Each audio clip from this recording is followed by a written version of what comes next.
Este programa é livre para todos os públicos. Boa tarde, minha gente. Vocês estão bem? Que bom, viu, estarmos juntos aqui. Bom demais. Boa tarde para você também que nos acompanha por todo o Sistema Canção Nova de Comunicação. É uma alegria imensa estarmos juntos nessa tarde, nessa quinta de adoração, para partilharmos um pouquinho daquilo que Deus tem realizado nas nossas vidas. Muito bem-vindo, viu? Fica aqui com a gente, que Deus tem muito para fazer em cada um de nós. Queria que vocês repetissem comigo essa pequena oração antes da gente começar. Confio em seu poder. Isso. E em tua bondade. Em ti confio. Com fidelidade. Confio cego. E em toda situação. Mãe, no seu filho e na sua proteção. Amém. Bom, minha gente, meu nome é Marcelo Moraes, da comunidade de Canção Nova, né? Já há 17 anos nessa maravilhosa companhia de pesca, louvando a Deus por tudo aquilo que Ele tem realizado na vida de tantas pessoas durante esse tempo que estou na comunidade, que eu pude tocar, pude ver, mas sobretudo aquilo que Deus tem realizado na minha vida. Como eu disse, eu quero repetir, é uma alegria muito grande estar aqui com vocês nessa tarde, para que a gente possa juntos partilharmos sobre as maravilhas de Deus em nossa vida. Há uns 20 dias atrás, mais ou menos, quando o Joelson me procurou, ele que trabalha no evento, e me perguntou se eu poderia estar com vocês nessa tarde, eu prontamente disse sim, por dois motivos. Primeiro, porque faz parte do meu apostolado. Então, eu amo estar aqui com vocês, amo levar a palavra de Deus e poder partilhar a grandeza de que é a palavra de Deus. E segundo, porque mais do que fazer em vocês, Deus faz em mim. Então, nesse tempo que a gente vai se preparando para estudar um pouquinho, saber sobre o tema que vamos partilhar e tal, Deus vai fazendo na gente, vai fazendo no nosso coração, vai nos dando a graça de poder tocar de forma muito concreta naquilo que nós vamos partilhar. E hoje nós vamos falar com um tema muito interessante, porque nós vamos falar sobre liberdade. De manhã, para aqueles que participaram, que estavam aqui. Quem estava aqui de manhã? Levanta a mão. Maravilha, gente. Deus abençoe, a grande maioria, né? Bom demais. Então, o diácono Ricardo Rezende falou um pouco para nós sobre a profetisa Ana, que estava lá no templo, e 86 anos na espera da salvação, na espera da libertação, e a palavra dizia que ela cantava hinos e louvores a Deus, e proclamava essa libertação. Foi maravilhoso.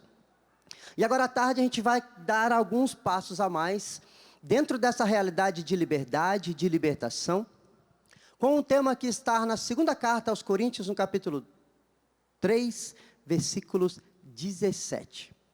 2 Coríntios 3, tá bom? Capítulo 3, versículo 17. E é interessante que falar sobre essa palavra, sobre essa liberdade, ela nos remete a várias outras passagens do mesmo apóstolo Paulo.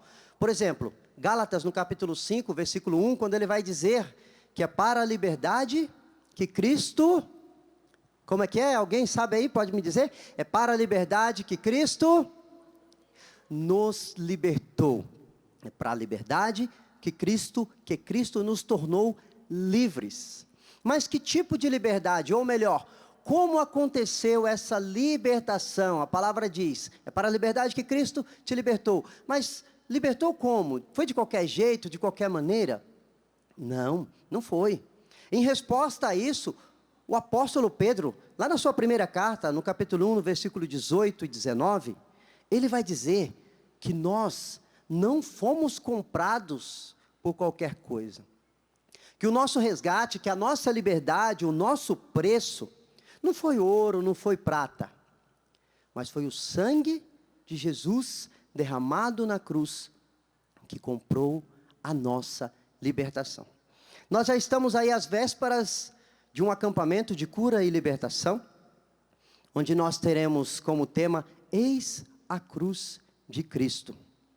E nós estamos falando aqui dessa libertação que o próprio Senhor nos comprou, nos libertou com o sangue derramado na cruz. E nesse acampamento nós vamos trabalhar esse tema. Eis a cruz de Cristo. Porque a palavra de Deus em Êxodo vai dizer, né? Vocês vão lembrar muito bem, que o povo pecava no deserto, murmurando contra Deus e tal, e de repente aquelas serpentes começaram a aparecer e começou a picar aquele povo, e muitos em Israel foram morrendo. Então Moisés foi interceder pelo povo de Deus, e Deus pediu a Moisés então que fizesse uma serpente de bronze, não é isso? E que todos aqueles que fossem picados por uma cobra, olhassem então para a serpente de bronze e fosse curado. Uma prefiguração do Cristo lá na cruz. Porque todos aqueles que contemplam, como diz o Salmo, olharão para aqueles que o traspassaram.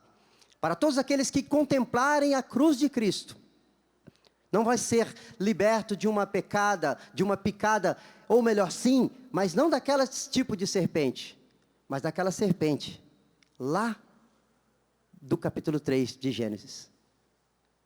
Vocês lembram disso? Então, todo aquele que olhar para a cruz de Cristo, ele é livre desse pecado que vieram dos nossos primeiros pais. Isso é muito interessante, minha gente, porque tomar conta disso, tomar consciência disso, nos ajuda a trilhar um caminho de libertação. Quando a gente tem a consciência de que eu e você somos caros a Deus, não custamos qualquer coisa, custamos o preço o sangue de Cristo, derramado na cruz por mim e por você. Nós não nos deixamos escravizar por qualquer coisa.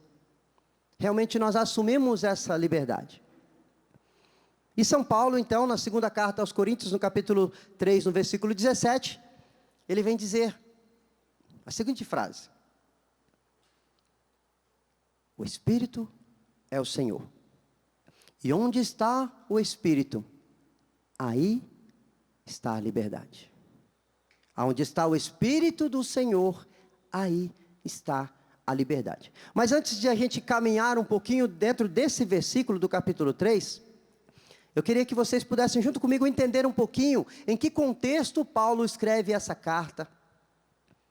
Nós já sabemos que foi escrita para a comunidade de Corinto. É a sua segunda carta, ou seja, Paulo já havia escrito então uma primeira carta. Ele escreve essa carta mais ou menos no ano 55 a 57 da era cristã. E é importante eu e você termos uma consciência. Paulo não escreve a carta para a cidade de Corinto. Ele escreve essa carta para um grupo de cristãos que estavam morando na cidade de Corinto. Mas quem era essa cidade? Como que era essa cidade de Corinto? Vamos imaginar uma grande metrópole dos tempos atuais.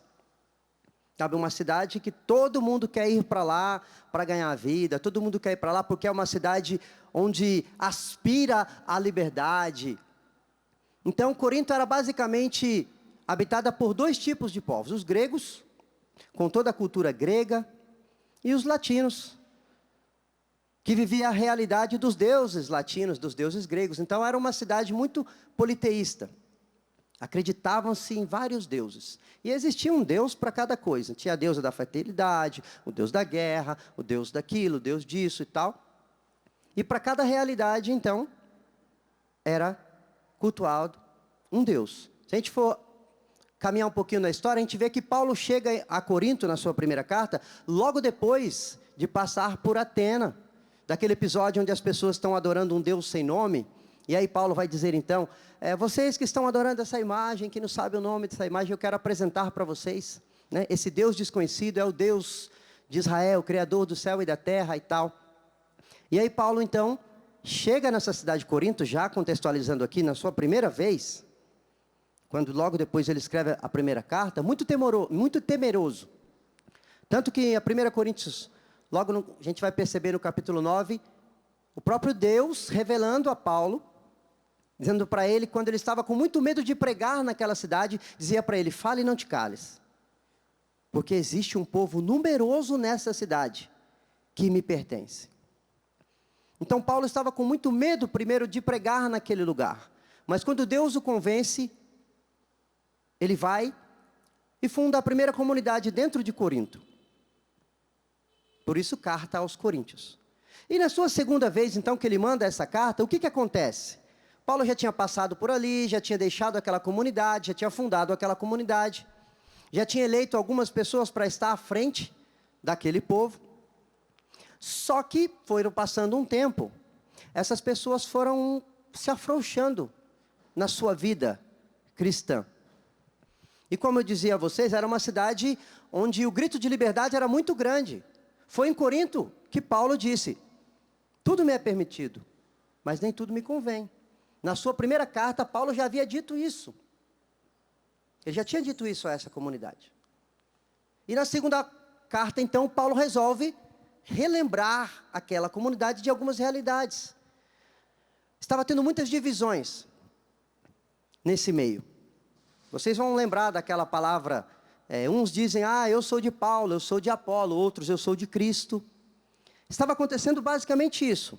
Alguns levantavam a bandeira de Apolo, dizendo, não, a forma de Apolo evangelizar e nos apresentar a realidade da novidade cristã é melhor do que a de Paulo. Não, mas Paulo traz uma outra vertente dessa realidade. E outras pessoas diziam assim, não, eu sou de Cristo. Ou seja, eu não pertenço nem a Paulo, não pertenço nem a Apolo, não quero saber de ninguém me direcionando. Eu resolvo diretamente com Cristo e acabou.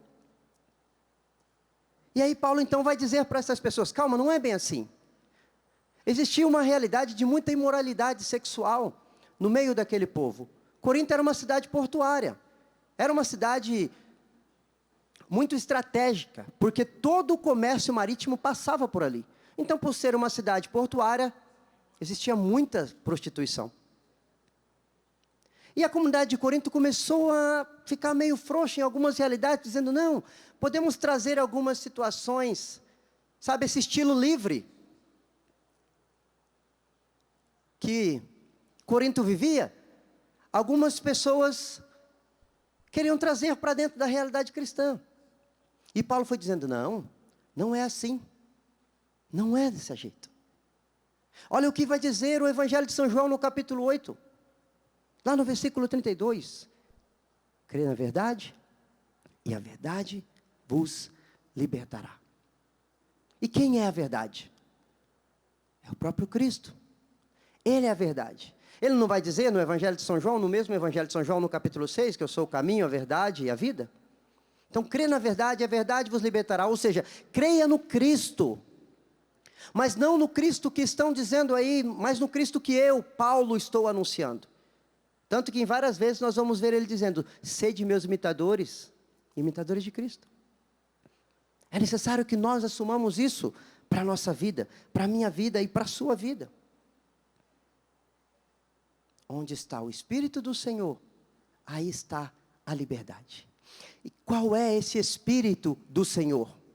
Lá no Evangelho de São Lucas, no capítulo 4, quando Jesus entra na sinagoga pela primeira vez, e ele vai, desenrola a Torá, o livro, e vai fazer a leitura, a palavra vai nos dizer, o evangelista Lucas vai nos dizer que ele pega o livro de Isaías, e ele já começa dizendo, o Espírito do Senhor repousa sobre mim.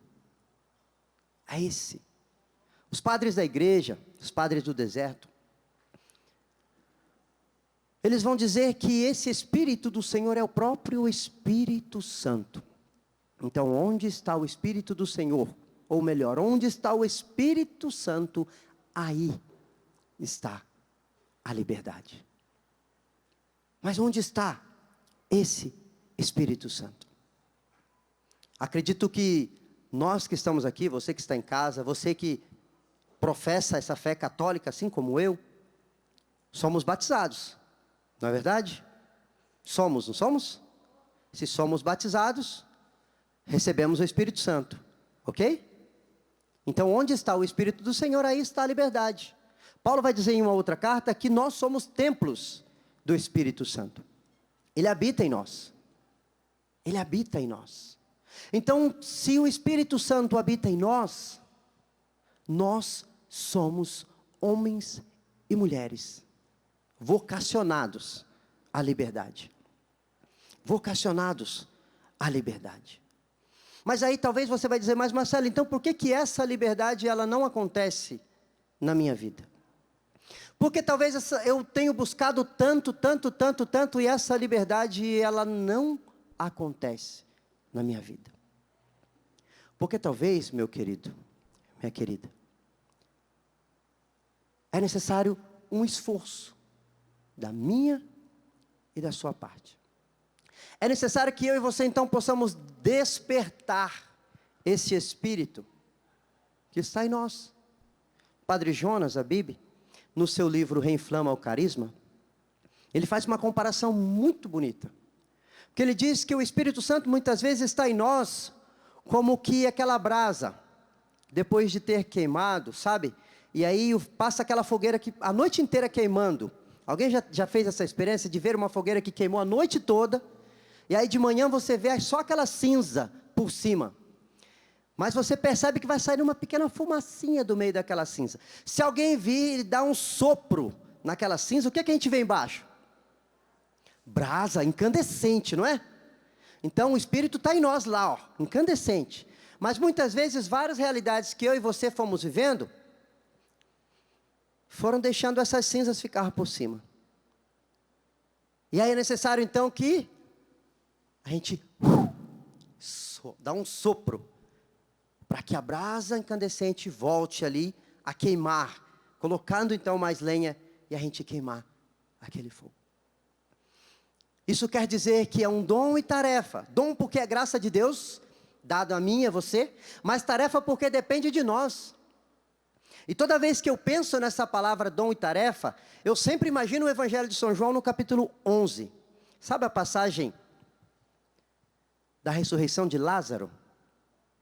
Alguém aqui conhece essa passagem? Levanta-se a mão. Que maravilha, que bom. O que essa passagem vai nos narrar aqui de forma muito rápida, dizendo? Lázaro, amigo de Jesus, morre. Depois de 4 dias, Jesus vai até lá. Encontra primeiro Maria, que o abraça e diz, Senhor, se estivesse estado aqui, meu irmão não teria morrido. Depois encontra Marta, que fala a mesma coisa.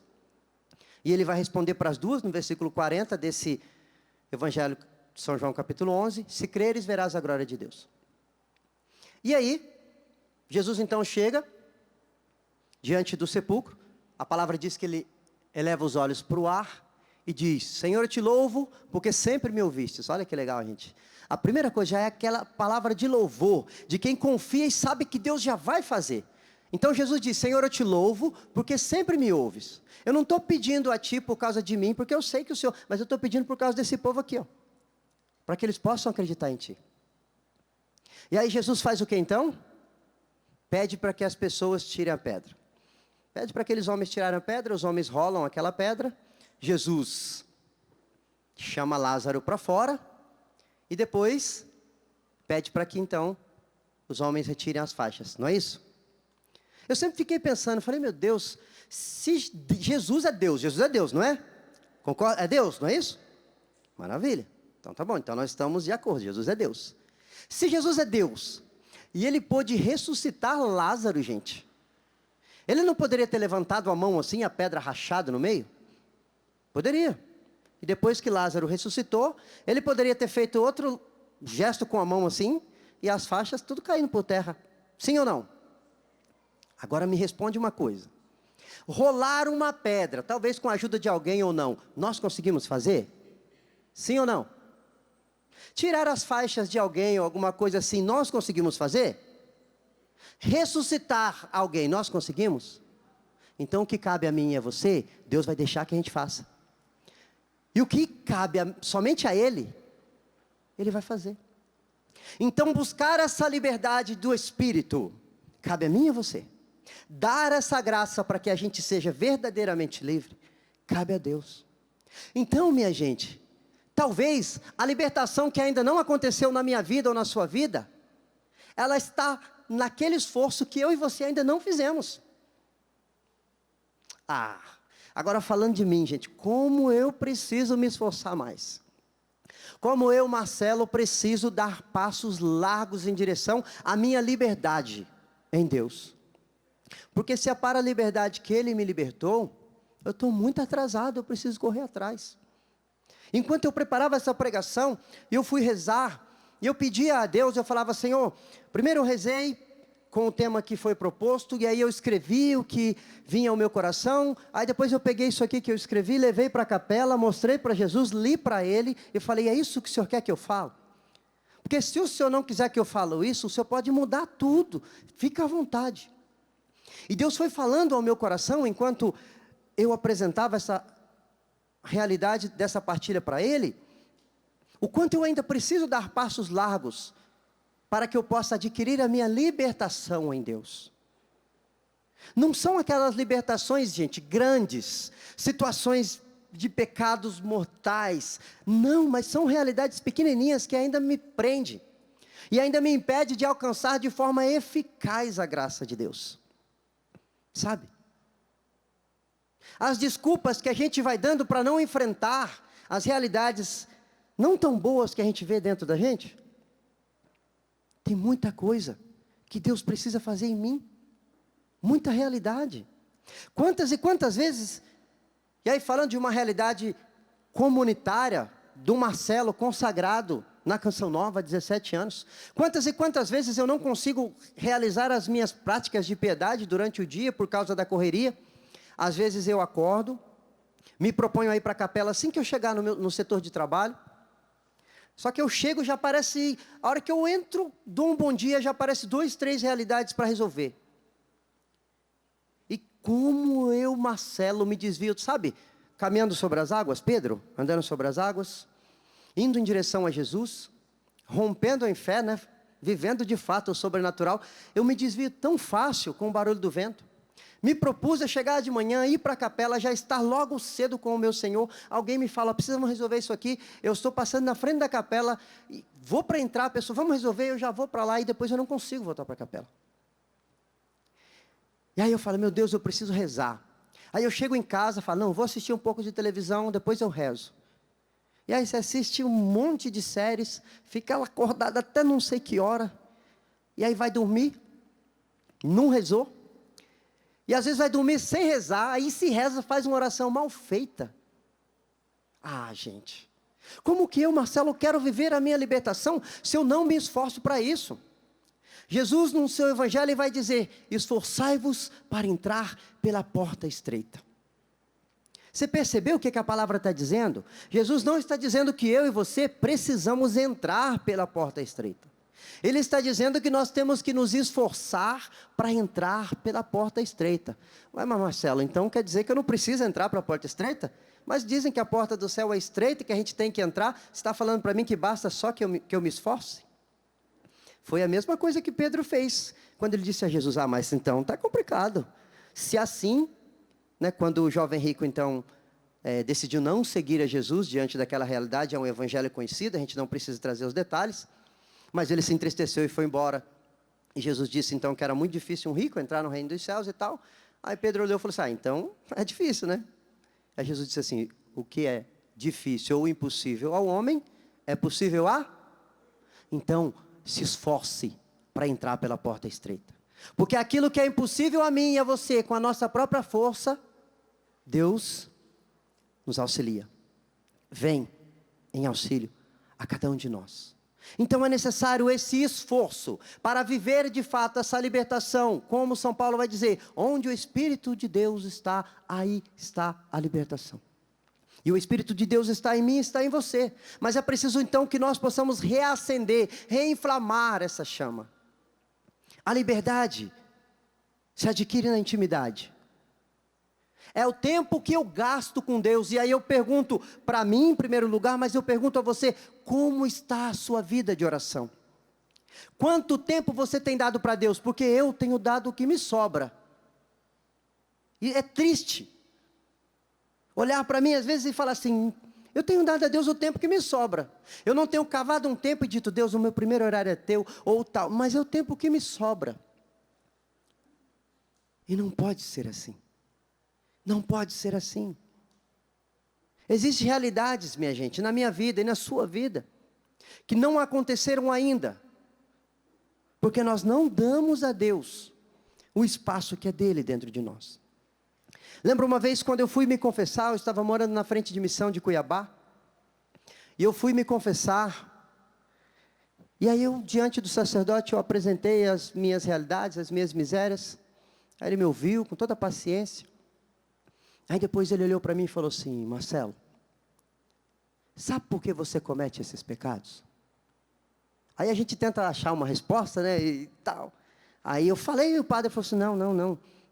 Sabe por que você comete esses pecados? Eu disse: por quê, padre? Ele falou: porque você não ama a Deus. Porque se a gente ama a Deus, a gente não peca. Quando a gente ama a Deus, nós o colocamos em primeiro lugar.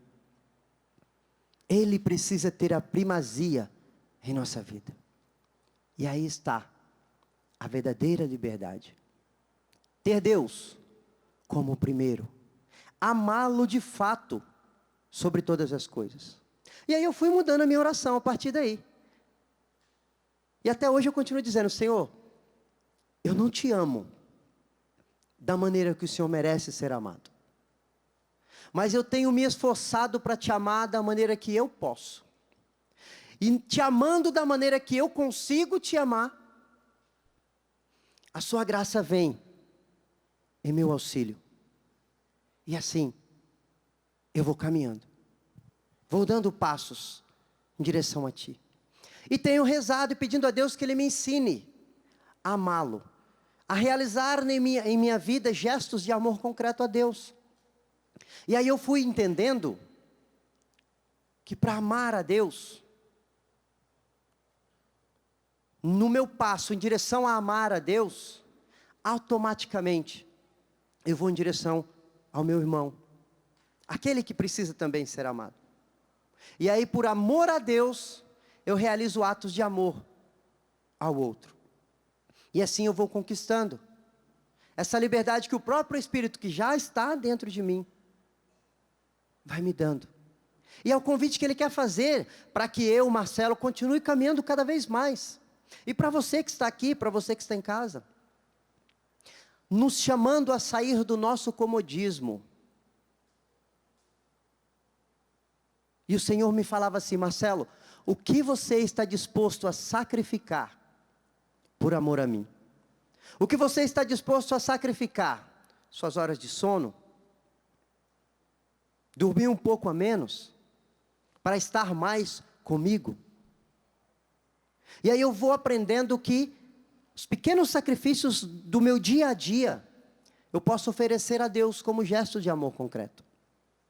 Seja caminhar da minha casa lá embaixo, meio-dia, num sol rachando, para chegar até aqui, passar uma carona e eu dizer: não, obrigado, estou rezando o terço aqui, querendo carona, nossa senhora.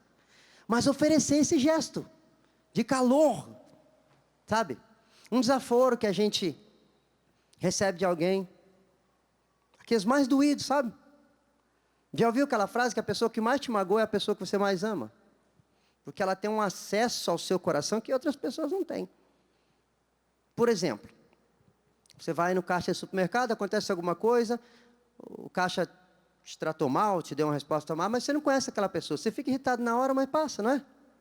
Mas quando vem de uma pessoa que você conhece, que está contigo ali no dia a dia, dói um pouquinho mais, não dói?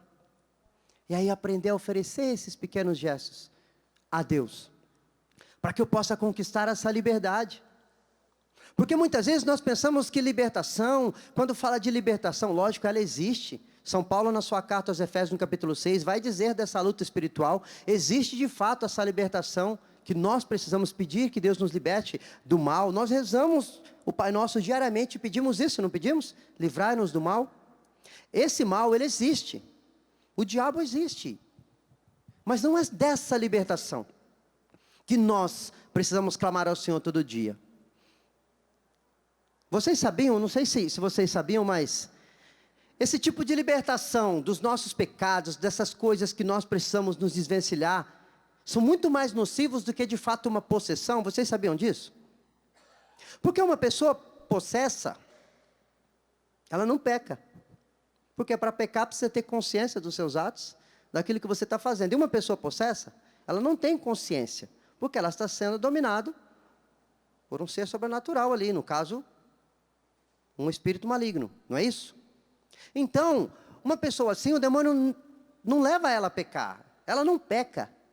Agora, a gente, em plena consciência dos nossos atos, e aí ouvindo aquelas sugestões demoníacas, sabe, aquelas coisas assim, aquelas vozes, aquelas do demônio soprando, né, sabe? Porque quando você assume um ato consciente, você peca. Então para o demônio é muito mais vantajoso ficar ali te tentando, até porque tentação não é pecado, tá, gente? O pecado é a consumação do fato. Mas para ele é muito mais vantajoso observar, porque ele é bem observador. É muito mais vantajoso ficar te observando e olhar para aquela fraqueza que você tem uma inclinação e ficar te apresentando aquilo. Porque, por exemplo, se você tem uma fraqueza, por exemplo, na realidade da gula, da alimentação, o demônio não vai te tentar com uma outra coisa. Pega lá o Evangelho de São Mateus, por exemplo, no capítulo 4, quando a palavra diz, e nós estamos vivendo nesse tempo, meditando sobre isso, vai falar sobre a tentação no deserto. A palavra diz que Jesus jejuou por 40 dias, depois teve fome. E a primeira tentação já foi no quê? Transformar aquelas pedras em pão. Então o demônio ele vai te tentar naquilo que você está mais fragilizado. Porque ele sabe. Ele sabe. Mas, se eu e você somos homens e mulheres de oração, se temos consciência de que o Espírito Santo de Deus habita em nós, e a palavra que São Paulo vai dizer, eu repito ela, 2 Coríntios 3, 17, onde está o Espírito do Senhor, aí há a liberdade. Se eu tenho essa consciência, nós vamos vencendo essas tentações. E vamos assumindo na nossa vida essas libertações, que todos nós precisamos. Libertações de vícios que a gente foi adquirindo, de situações que nós mesmos fomos buscar, porque muitas vezes a gente costuma dizer, nossa, mas a Igreja Católica Apostólica Romana não facilita muita coisa para a gente não, e aí a gente acaba então indo para outras realidades, aderindo a outras coisas, a outras doutrinas, e vivendo uma verdadeira contaminação nas realidades que a gente vai vivendo. E aí, de fato, precisamos, quando retornamos para essa Igreja Católica Apostólica Romana, nós precisamos viver essa descontaminação, nós precisamos viver essa libertação. O processo de libertação, ele é um processo constante na nossa vida. Mas, onde o Espírito de Deus está, aí está a liberdade. Eu e você precisamos tomar posse disso. Eu repito, a libertação que eu e você precisamos, e que ainda talvez não aconteceu, ela está naquele esforço que eu e você ainda não nos decidimos a fazer. Aquele sacrifício. E nós sabemos onde. Quais as realidades que hoje nos prendem, que hoje nos seguram, nos impede de correr a passos largos.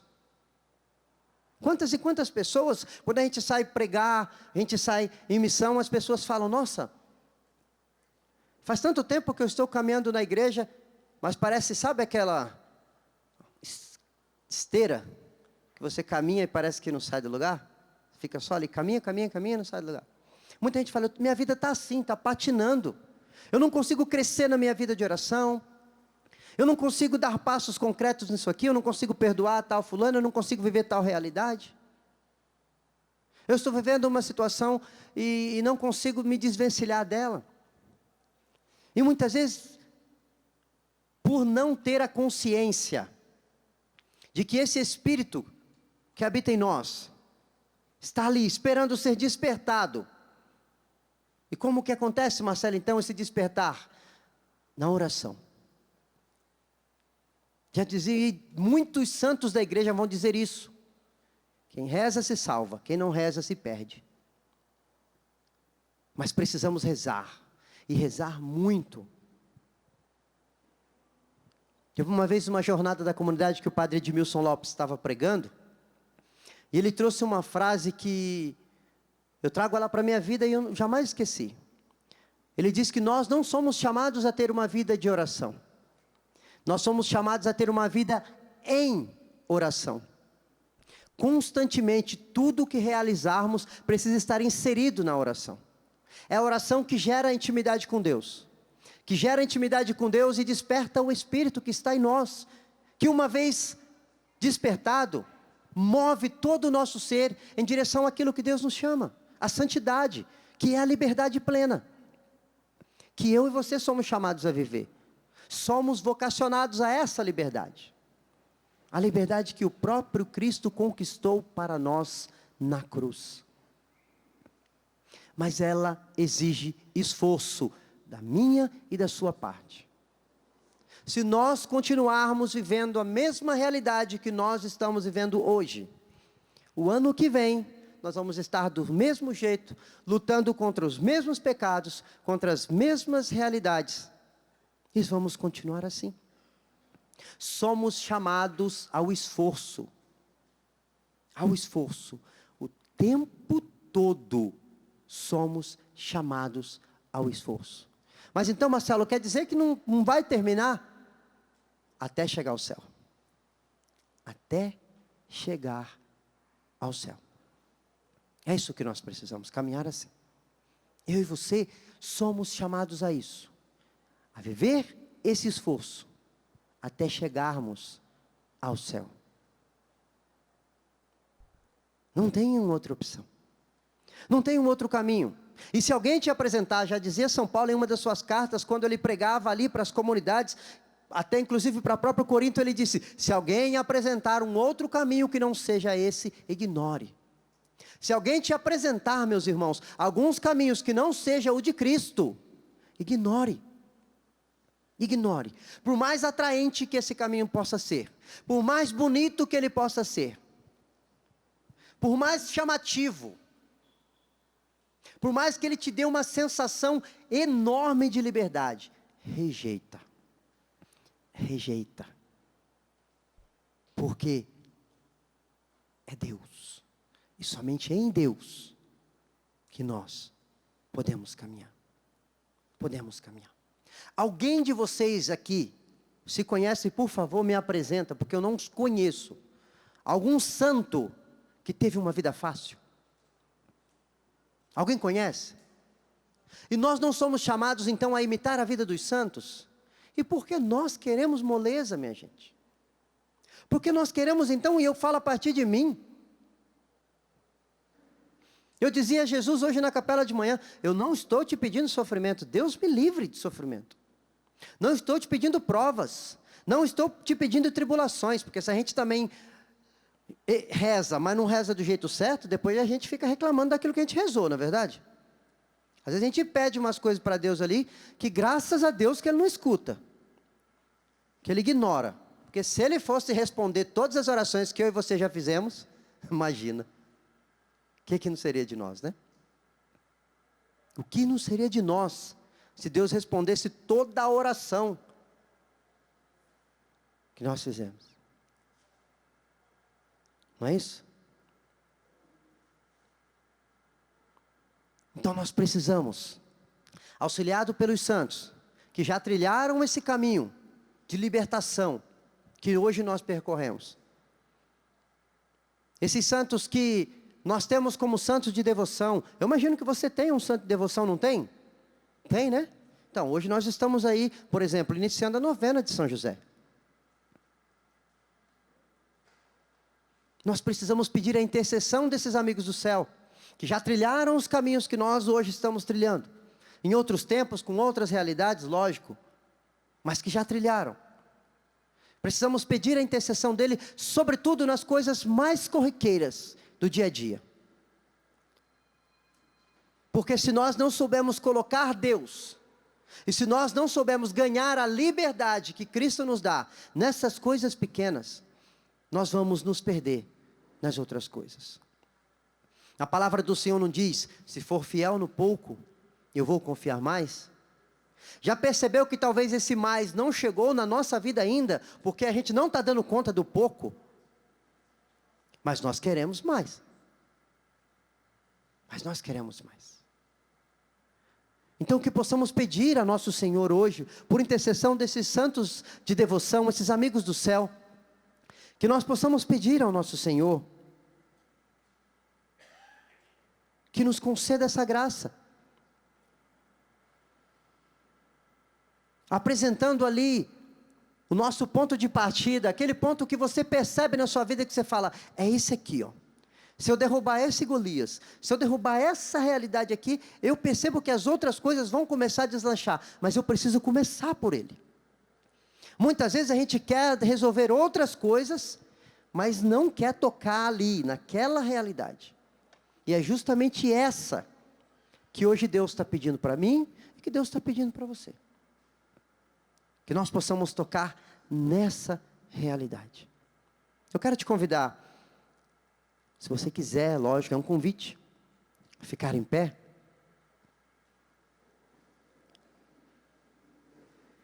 E já vai apresentando a Deus, diante de tudo aquilo que você ouviu, seja na manhã, ou você que só escutou agora esse momento, essa partilha, mas que você possa já, nesse momento, ir apresentando a Deus. O André cantava a canção, derrama a tua graça neste lugar, ó Senhor. Neste lugar que Deus escolheu para fazer sua morada. Aqui na Canção Nova tem uma passagem que Deus diz assim, os meus olhos estarão abertos, e os meus ouvidos atentos a toda oração feita nesse lugar.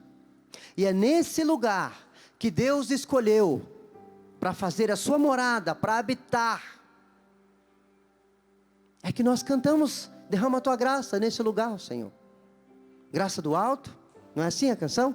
Que santifica. E que faz eu e você vivemos o quê? O sobrenatural. Só que muitas vezes nós só queremos viver o natural. E nos perdemos nessa naturalidade. Então vai agora apresentando a Deus. Tudo isso que enquanto a gente partilhava aqui, você já ia trazendo no seu coração, o próprio Espírito ia trazendo na sua memória. Porque uma das promessas de Jesus, no Evangelho de São João, no capítulo 16, no capítulo 14, versículos de 16 a 26, era essa.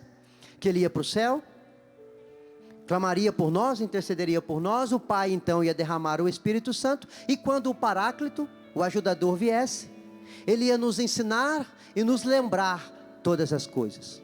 Então enquanto essa partilha estava acontecendo, o Espírito foi soprando no seu coração, foi trazendo à sua memória coisas que você foi percebendo, que é ali que ele precisa agir. Falei, é aqui que o Espírito precisa então habitar, para que a verdadeira liberdade aconteça. Então nós vamos cantar, e vamos rezar com essa canção, pedindo de fato, que a graça de Deus, faça com que nós possamos, tocar, mover, e viver o sobrenatural. Pega o seu braço, meu irmão, minha irmã. Como essa atitude nos ajuda a rezar. Nos coloca livres diante de nosso Senhor para podermos pedir a Ele. Derrama a tua graça, Senhor.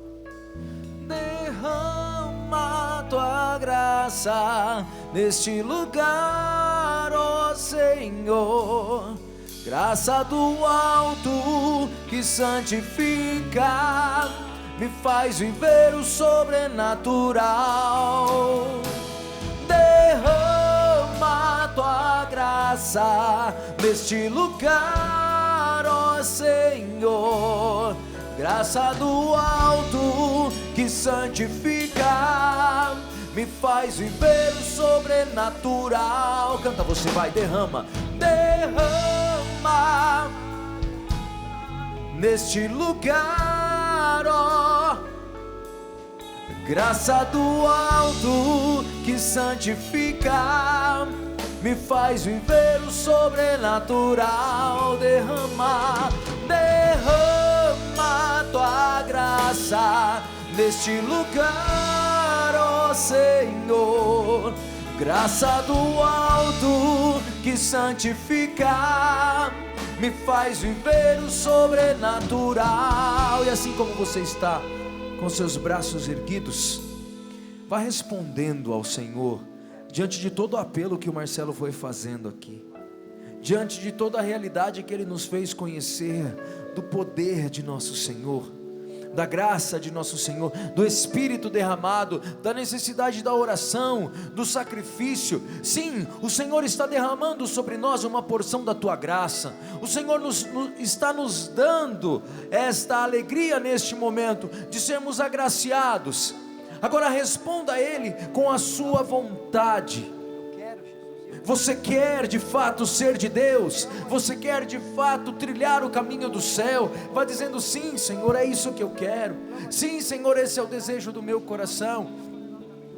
Sim, Senhor, eu me coloco diante da tua graça agora, para poder experimentar o sobrenatural. E vá permitindo que neste momento o Senhor possa revelar ao teu coração as verdades que estão incutidas nesta pregação, verdades que chegarão até o teu coração e vão te incomodar, meu irmão, minha irmã, e vão me incomodar, para que através deste incômodo eu possa tomar uma atitude que me promova para o céu, uma atitude que me coloque no caminho do céu. Por isso, Senhor, é isso que eu venho lhe pedindo neste momento, um desejo profundo, Senhor, de caminhar rumo a Ti, de caminhar, Senhor, amparado pela Tua graça, de caminhar amparado pela Tua força. Sim, Senhor Jesus, venha conduzindo-me neste momento. É isso que eu quero. Repita comigo, meu irmão, minha irmã. Jesus, Jesus, querido Jesus, ajuda-me com a tua graça, a trilhar um caminho de céu, a escolher pelo caminho do céu, a escolher pelo caminho apertado, difícil muitas vezes, mas que vai me garantir o céu. Diga forte: eu desejo, eu quero, eu sonho com o céu. Por isso, Senhor, me dá a graça, da santidade, nas pequenas coisas, nos pequenos atos. Derrama a tua graça sobre mim, Senhor. Derrama a tua graça, eu peço. Canta, meu irmão, derrama, solta a tua voz, vai, força, derrama a tua graça neste lugar, ó Senhor. Graça do alto que santifica, me faz viver o sobrenatural. Derrama tua graça neste lugar, ó Senhor. Graça do alto que santifica, me faz viver o sobrenatural. Uma coisa que vem ao meu coração, Marcelo, meus irmãos, agora, é que quando nós pensamos no sobrenatural, nós pensamos em ver anjos, nós pensamos em ver o céu se abrindo, como diz a própria palavra, né? Os anjos subindo e descendo. Nós pensamos em ouvir claramente a voz de Deus. Nós pensamos em coisas que são extraordinárias. E aqui eu estou convidando você, o Senhor está nos convidando a tocar em coisas que são sobrenaturais e não somente extraordinárias. E é sobrenatural quando nós nos superamos. Não é só uma atitude minha, não é só um poder que eu tenho, uma força que está dentro. Você pode, você consegue, não é só isso. É graça de Deus. Sobretudo quando você consegue superar as suas paixões. Não digo aqui somente de você conseguir uma promoção no seu trabalho, apesar que até aí a ação sobrenatural. Mas eu falo, quando nós conseguimos nos vencer o homem velho que insiste. Quando o Marcelo trazia aqui as pequenas realidades do dia a dia, como você viu rezando o texto debaixo de um sol como esse aqui de Cachoeira Paulista, existe aí uma ação sobrenatural, existe aí uma ação de nosso Senhor acontecendo em você, que não é extraordinário, mas é sobrenatural. Quando você consegue fechar a sua boca, sabe aquela vontade que você tem de xingar o outro, mas você, ali existe uma ação sobrenatural. É o Espírito Santo agindo em você e você se permitindo agir por Ele.